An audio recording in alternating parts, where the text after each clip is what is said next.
më çoj sekretar të përgjithshëm të Këshillit të Ministrave. Sekretari i përgjithshëm të Këshillit të Ministrave do të mallkosh njëri. Shko atje thuaj, sepse aty është një zyrë Sa punove? 2 vjet, po. 2 vjet. Është një zyrë që vjen çdo gjë. Përputhen interesa, konflikte. Të gjitha. Ke jurisprudencë, ke financë, ke administrat, ke presion politik, ke çdo gjë. Do thonë kryeministri real. Ai ka besuar. Ose kryeministri burokrat. Unë dua të them po, kryeministri burokrat. Ai më besoi.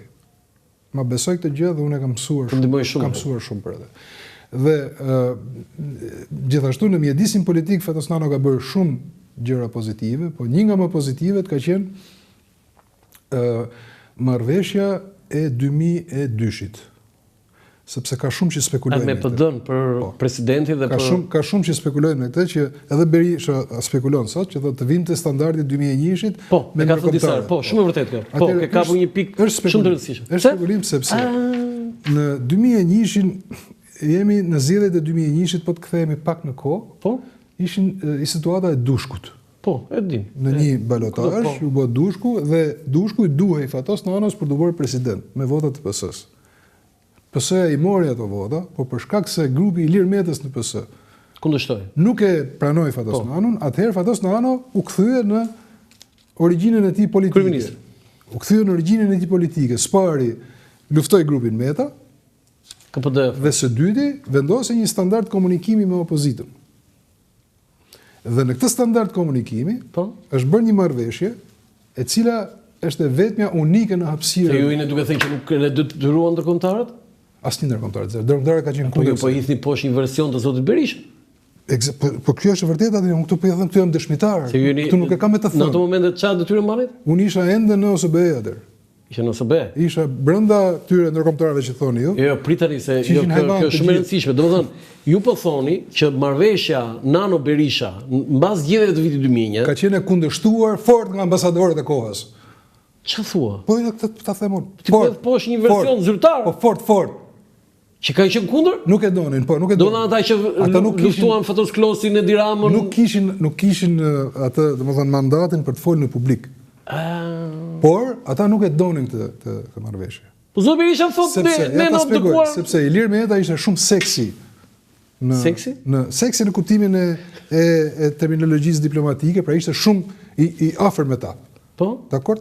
Dhe kjo lloj marrëveshje që u bë, ata mendonin që do dëmtohet kushtetuta, dhe kanë bërë çmos për të por kanë pas etikën diplomatike, kjo ka qenë dallimi me kohën e sotme. Që nuk dolën publikisht. Dhe e la, okay, kjo është vendimi i Shqipërisë, ne do ta mbështesim. Po do nuk kishte mbështetje në ndërkombëtar. Absolutisht jo. Marrëveshja për balancimin e jetës institucionale. Sepse me ato u zgjodh presidenti Mojsini. Ka qenë nis me Fatosnanos, nisën personale ti politike, shumë brillante. Dakor? Atëherë duhet të bëjmë pyetje zotit Berisha këto ditë. Se ngeli duke mbajtur si model. Komunikimi me Berishën erdhi në këtë kazusi i zotit Berisha zgjedhjet e vitit 2001 marrëveshje. Është kështu apo jo? Të na thot një ambasador që e ka mbështetur atë. Ja bëjmë këtë pyetje do t'ia bëjmë zotit Berisha. Unë po ju them që nuk ka asnjë unë dëshmitar këtë. Ju po përmbysni dëshmitar okular, nuk ka. Nuk ka më burr. Foto tjetër. Dhe kjo është dhe pse ishte e rëndësishme, si vetëm të ka pak sa. Sepse në kushtet ku jetojmë ne, por edhe sikur të jetojmë në Gjermani, në Spanjë, ku doni ju. Po ka pavarësi në emër të pavarësisë, si instituciona të pavarura. Ka balancë. Balanca është ajo që e garanton pavarësi. Nuk ekziston fjala pavarësi. Po nuk ekziston, është domethënë pavarësi. Është balanca brenda sistemit. Balanca pushtetë. Balanca jo brenda sistemit. Pra ti ke një gjykatë kushtetuese që ka 9 anëtar, po. Nëse ti e ndan 5-4, pra 4 anëtar ti jep mundësinë opozitës që të japin besim asaj gjykate. Kjo është balancë. Kjo është balancë, sepse ata ruajnë njëri tjetrin. Duke ruajtur njëri tjetrin, ata krijojnë vendimmarrje më të mirë. Do ta shtoj argumentin më shumë. Ky ka qenë momenti që shteti shqiptar, domethënë ka pasur balancën më të mirë. Dhe ajo absolutisht po. Po shihni produktet e asaj gjykate kushtetuese kanë qenë shumë të mira tani. Po e vërtetë. Realisht tani. E vërtetë është. Prodhuan produktet e gjykatës së lartë gjithashtu që i kanë qenë shumë të mira. U mor vendim që kontrolli i lartë i shtetit i lidhet opozitës. Kjo nuk shkruhet në ligj. Se kjo s'mund të shkruhet. Sa shkruan dot. Por ama ka një bon sens politik. Dhe ajo marrëveshje, nëse rigjallërohet, mua më kujtohet vendimi i gjykatës kushtetuese edhe për ekstradimin me SBA-n, që është fenomenal. Patjetër. Se e di si kalon ajo, se ti jurist, ka shumë vendime. Ata hodhin poshtë vendimin e Kongresit Përmetit. Po pra, po ndërkohë ajo gjykatë kushtetuese i hëngri kokën në Mekdokles. Po që ta dorëq. Po pra, në këtë kuptim. Po humbi në gjykatë. Po ishte përballë parlamentit, kishin këllë ata. Pse? Se runin njëri tjetrin. Gjyqtarët brenda. Dhe duke rujt njëri tjetrin të jep besim. Pra besimi politik jep dhe besim. Okej, foto tjetër.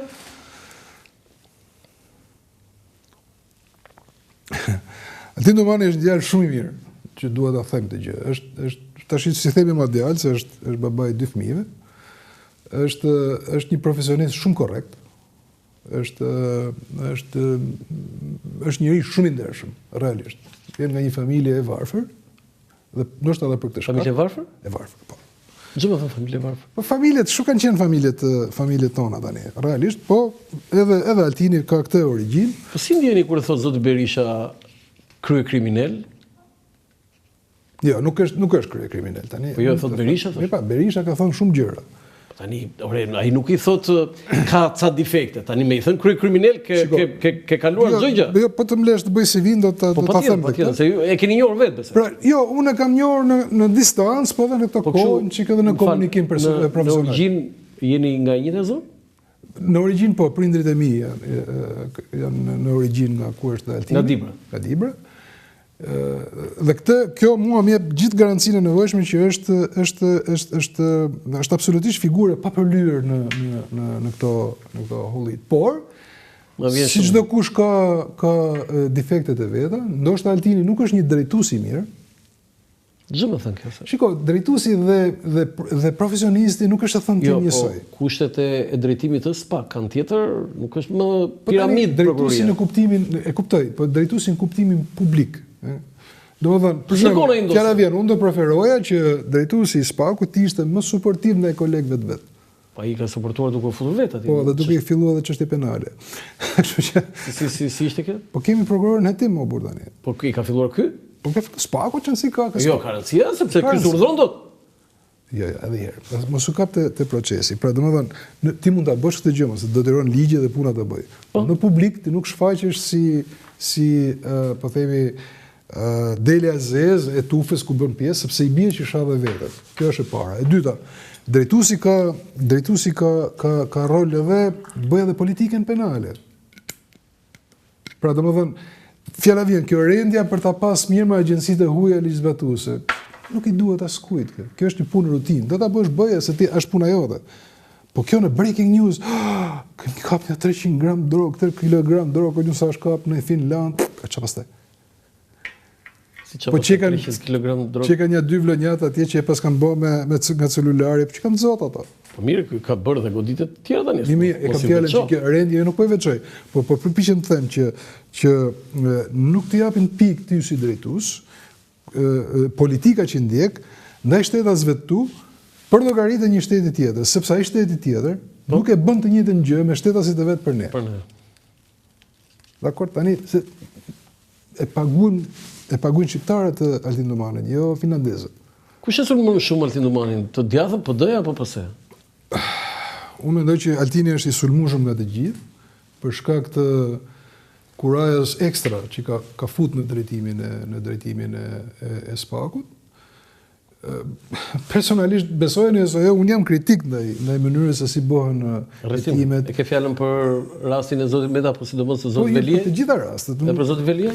Janë disa vite, po edhe për Velien, patjetër, edhe për Velien, edhe për Berishën. Ju keni mbajtur një qendrim edhe për Berishën, edhe për të gjithë. Po jo, keni mbajtur një qendrim për zotin Velie që ka qenë i pandryshuar, që nuk ka prova, keni thënë? Për të gjithë personat që janë në hetim dhe janë në mas sigurie, ligjërisht quhet që s'ka prova, mjaftueshëm për ta marrë izoluar. Sa është person në hetim. Atëherë pse kanë arrestuar? Merret pa ndehur, atëherë po. Jo, e kuptoj këtë, po pse?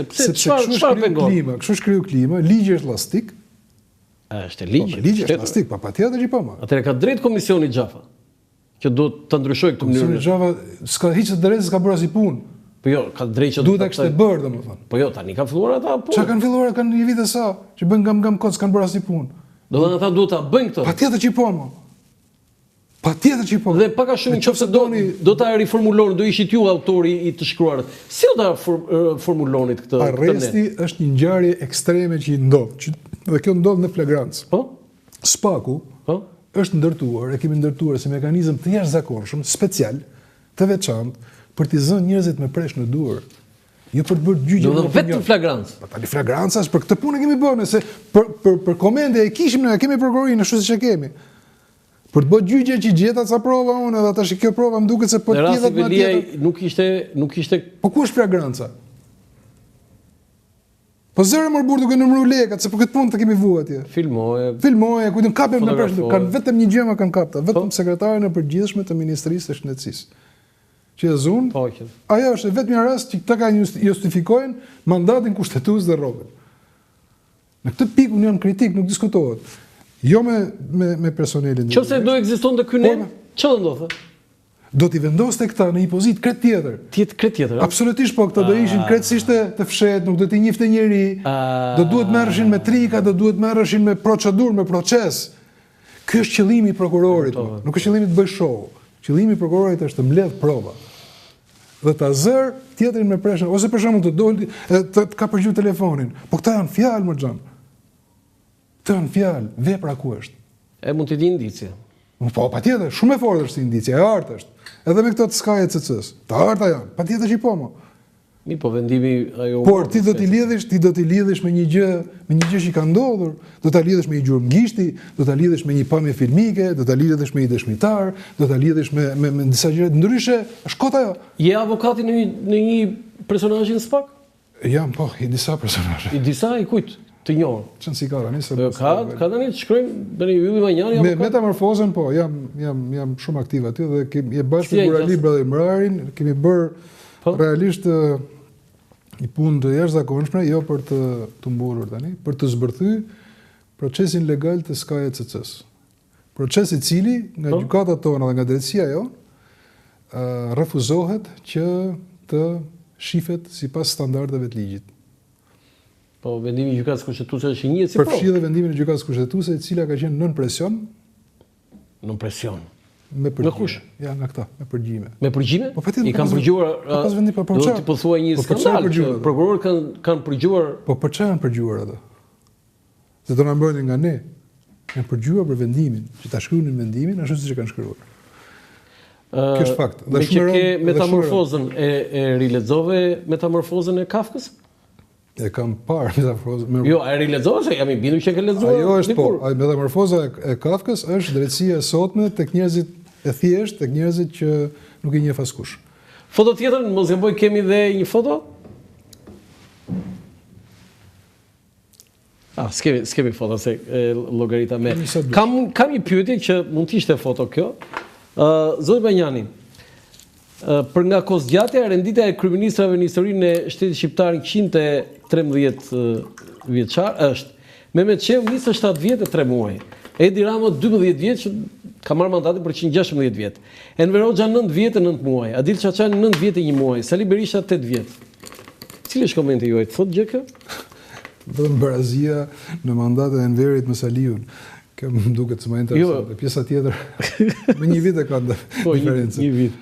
Po pse të bëri kjo përshtypje, s'bëri kjo Edi Ramës? Jo, më duk barazia në numra, po jo. Edi Ramës, shikoj, Edi Rama duhet krahasohet me Çehun tash, për nga numri i viteve. Ka mundësi që të arrijë? Unë shiko, në fund të ditës ka një logjik fare të thjeshtë. Nuk mendoj që është gjë e mirë që kemi kryeministra afatgjatë në detyrë. Nuk është gjë e mirë. Jo, nuk është gjë e mirë. Kjo vlen edhe për mua personalisht që e moj vetëm për burr të mirë. Edhe mua po të ndodhi kjo gjë, do bëhem një legendë, do bëhem një maskarë. Mos fol keq për vete. Po patjetër, mos të bën, shiko, qelbesh në Izyr, realisht qelbesh. Nuk prodhon më, s'ka është duhet të shkëpish rrotën. Çfarë po bën? Nuk di ta them për ne. Ati të thash, atij do t'i duhet një super strapacim, në mënyrë të veçantë do t'i duhesh te dikush që t'i mbledh dhe punën e përditshme, veprimtarinë e përditshme. Ndoshta një personazh politik me emër që do një kryeminist deleguar, që të njohë dhe administratën, të njohë dhe punët e shtetit, sepse kjo është pjesa më e dobët që që shoh fund tek Edi Rama. Cila është puna më e mirë që ka bërë Edi Rama në këto 12 vjet? Që ju atë çmoni e vlerësoni. Edi Rama është një estetist shumë i mirë. Pjesën estetike. Kur edhe ka investuar gjithë jetën e tij personale, por edhe publike e politike. Edi Rama nuk është një shtetar i mirë, është një estetist i mirë. Domethënë ndoshta nga që ka kuptuar shumë mirë që i duhet qeverisë një popull dembel. Si popull dembel, po na sham popullin tani? Pa popull dembel. Ore, kam dëgjuar edhe herë tjetër, ti do ndrojmë popullin si siç ka thënë. Jo, duhet ta njohim popullin që jemi popull dembel, ë? Pa popull dembel jemi. E kemi atë, është gëvend geni nga kush? Nga ata sultanati i Turqisë. Domethënë, duhet të them që, domethënë, shiko, të zëvendësosh prodhimin, pra të çosh mjes shkosh në punë, të bësh një fabrikë, të prodhosh me fasadën, me turizmin, është vetëm populli dembel, edhe unë mendoj kështu, po kam frikë se të dy do jemi gabim. Po ima ne punë madhe, ne edhe gabim na lejohet jemi gabim, se nuk është të thonë të jemi 100% korrekt, apo s'ndoshta edhe 5% korrekt. Njeriu ka i mendim, ashtu e thotë, edhe s'është ne fjala e nuk bën fund ditës, kjo është e vërtetë. Zoti Manjani, deklarata më e fundit e avokatit zot Berisha, Genc Gjokutaj, kolegu juaj, ishte me të vërtetë, do të thënë, e habitshme, çuditshme, e të tjera me shumë cilësi. Ai deklaroi se ka një përpjekje për të larguar Berishën dhe se ai vetë do të përgjigjej deri në përleshje fizike dhe sipas tij, duke përmendur aty që nuk do të lejojmë ata në PD që janë gay dhe lesbike për të bërë revolucion brenda partisë. Unë duaj një koment tënde, se kjo është deklaratë që... Genc Gjokutaj është pika G e avokatisë. Që është? Pika G. G më, Genci, G. Pra se më ngrive gjaku në... Pa tani, jo më ngrive gjaku, se pika G e avokatisë. Edhe në kuptimin e lezetit, edhe në kuptimin e batutës, edhe në çdo kuptim. Deklaratat politike, në deklarata politike... Si e ka mbrojtur Berishën? Nuk kam vënë në herë ndyshim integritetin profesional të Genc Gjokutajt. Sigurisht është një çështje shumë voluminoze e Berishës, dhe për mua është e stisur. E stisur? E stisur është, patjetër. Nuk merret në përgjegjësi penale i kryeministër, pse pronari ka marrë tokën dhe e ka zhvilluar, tani kjo është mëbet kot. Apo ku duam të flasim jo, po vendimi i Këshillit ministrave. Po nuk ka asnjë vendim të Këshillit ministrave. Ata e kanë marrë pronën nga gjykatat shqiptare. Kanë harxhuar 15 vjet nga jeta e tyre për të marrë pronën. Si familja Bektashi, ashtu edhe Begeja, edhe Çajana dhe. Kanë marrë pronën e kanë zhvilluar. Si më fare. Unë mendoj që Sali Berisha atyre ju ka bërë dëm. Ju ka bërë në favor. Se të kesh mik kryeministrin, pra ti je dhëndër i kryeministrit, edhe të shkosh 15 vjet në përgjigje, kjo nuk quhet korrupsion drejtë e marrë. Qa avokatie. Po jo, po nuk është. Ti me realist tani. Okej, duan ta mbyllim, ta izolojmë politikisht atë, histori tjetër. Por e vërteta është kjo. Do të thonë, thash, Sali Berisha ka shumë hesape për të larë me këtë shoqëri. Ku diun, ta kishin hapur për shembull çështjen Gërdeci, çfarë do thosh? S'ke çaj thu, se ka ndodhur. Se në theshtat. Ose në thërë, ka ndodhë të gjërë, ose kujtun, qoftë dhe 21 janari, ka ndodhë. Po jo kjo. Por jo kjo, sepse është një gjë që nuk të zvenit atë dëshirën për të thënë fjalë të mire, kupton? Në këtë kuptim them që, ose kujtun tani, po na bëjnë edhe, a ka korrupsion në familje? Familjarët janë një, nuk korruptojnë njëri tjetrin drejtë e mori, se nuk më të hynë ç'a ndodh për te derës shtëpisë. Janë disa gjëra që nuk shkon. Në këtë kuptim them është e stisur, nuk di shumë detaje, aq më tepër kujtun ç'a faj, ç'a borxhi ka Fatmir Bektashi, është ndërtues në 19 në vend, punon, shef punën e vet. Tani ç'a diskutojmë, ç'a ka për diskutuar? Ka marrë edhe ai pronën, ka zhvilluar. Tani çdo shoqëri tregtare që krijojnë këta me partneritet quhet korrupsion. Janë disa pikpyetje që për te respekti që ju thash për Altin Domani dhe për prokurorët e SPAK-ut, i du dhe i ju thatë fjallë më të mirë. Po, s'më pyete për tjerë se do ju them po është fjalë të mira gjithashtu. Keni një gjë për të thënë për një program të thuaj? Po ju them, gjithashtu me fjalë të mira kam dhe prata, si persona, si profesionist. Por koha ku jetojmë, karikimi dhe nxitja e rasteve të kësaj natyre nuk e bëjnë të mirë gjën. E kupton, mund të t'japin besim të çastit për të ngrenë ato pikë që populli që do gjak thotë, mirë boni, thotë bravo, kokra e burrit ky. Por nesër bie gjëja. Nuk është afat gjatë kjo gjë. Afat gjatë është që ti po e merr problemin publik, po ja fuskot gërdecin, po çoj deri në fund jepi përzgjidhje. Ose morë inceneratorët, po a keni marrë vesh gjë çka ka ndodhur me inceneratorët? Me përshtim se është dënuar Lefter Koka, po pse Lefter Koka i bën inceneratorët? Nuk ja bëra ai tani. Vërtet. Ti më realist. Është vërtet. Pra ti nuk i dhe informacion të besueshëm publikut, por thjesht shtove ndëshkimin, bjeri, futja, burgose, tani këtu je xhandarti, si më prokuror, si më drejtësi. Në këtë kuptim them që edhe çështja e Berisha, po edhe çështja e Meta, edhe çështja e atij Rënvelis. Veli. Realisht tani sa herë ankohet, ky shifini me vëmendje se ka një periodicitet, se s'kam thënë më herët. Sa herë ankohet Rënvelia, sa herë bën një ankesë, në apel ose këta fupi qesin i gjë të re, i bidaf të ri. U ankun apel, i nxorën përgjimet. U ankun gjykat të lartë, i shtu një akuzë, i shtu këtë banesën, që shkja. Po më falë, këta nuk i kishin bërë këta para se ta arrestonin?